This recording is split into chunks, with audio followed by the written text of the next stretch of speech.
Pentru ce există băncile? Pentru a face bani. Pentru clienți? Pentru bănci.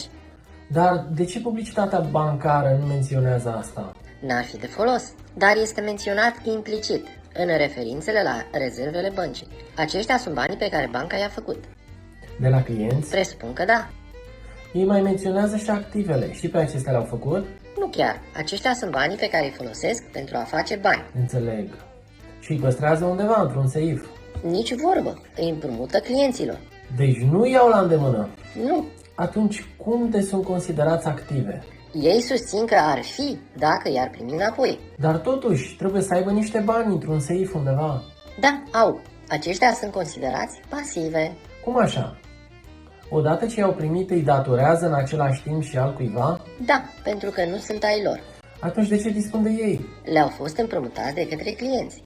Cum? Clienții împrumută bani băncilor? Clienții depun în conturile lor banii care sunt considerați bani împrumutați băncilor. Și ce fac băncile cu ei?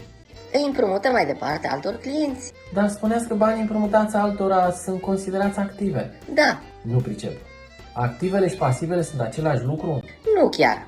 Dar tocmai dumneavoastră a spus, dacă depun 100 de dolari în contul meu, banca se obligă să mi ramburseze, deci îi consideră pasive. Iar dacă banca îi împrumută ulterior altcuiva care se obligă să-i plătească înapoi, aceiași bani devin active? Vorbim doar de aceiași 100 de dolari. Da, însă, Păi în felul ăsta se anulează. Asta înseamnă că băncile nu au bani? teoretic, da. Eu nu vorbesc teoretic. Și dacă nu au bani, de unde și-au rezervele? V-am spus, sunt banii pe care i-au făcut. Cum? Ei bine, când împrumută 100 de dolari cuiva, îi percep dobândă. Cât? Depinde de rata bancară, să zicem 5,5%. Acesta este profitul lor.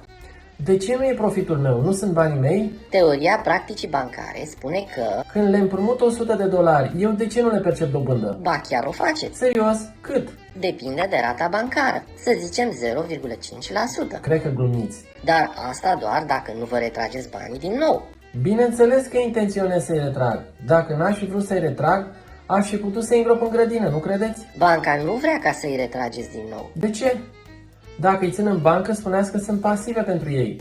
Nu ar fi mai bine să le reduc pasivele scoțându-i? Nu, pentru că dacă îi scoateți, banca nu are ce să mai împrumute altor clienți. Dar dacă eu vreau să-i scot, banca nu trebuie să fie de acord? Bineînțeles că da. Și dacă i-a împrumutat deja altor clienți? Atunci îți vor da banii altor clienți. Și dacă acei clienți vor și ei banilor? De ce căutați nod în papură? Cred că sunt puțin îngrijorat. Dar dacă toți clienții și-ar retrage banii în același timp? Teoria practicii bancare ne spune că nu ar face-o niciodată. În acest caz, băncile nici nu mai trebuie să-și respecte angajamentele. N-aș spune chiar așa. Firește. Mai trebuie să știu ceva? Sigur, puteți merge să vă deschideți un cont bancar. Dacă îmi permiteți, o ultimă întrebare. Bineînțeles. Totuși, n-ar fi mai bine dacă mi-aș deschide o bancă?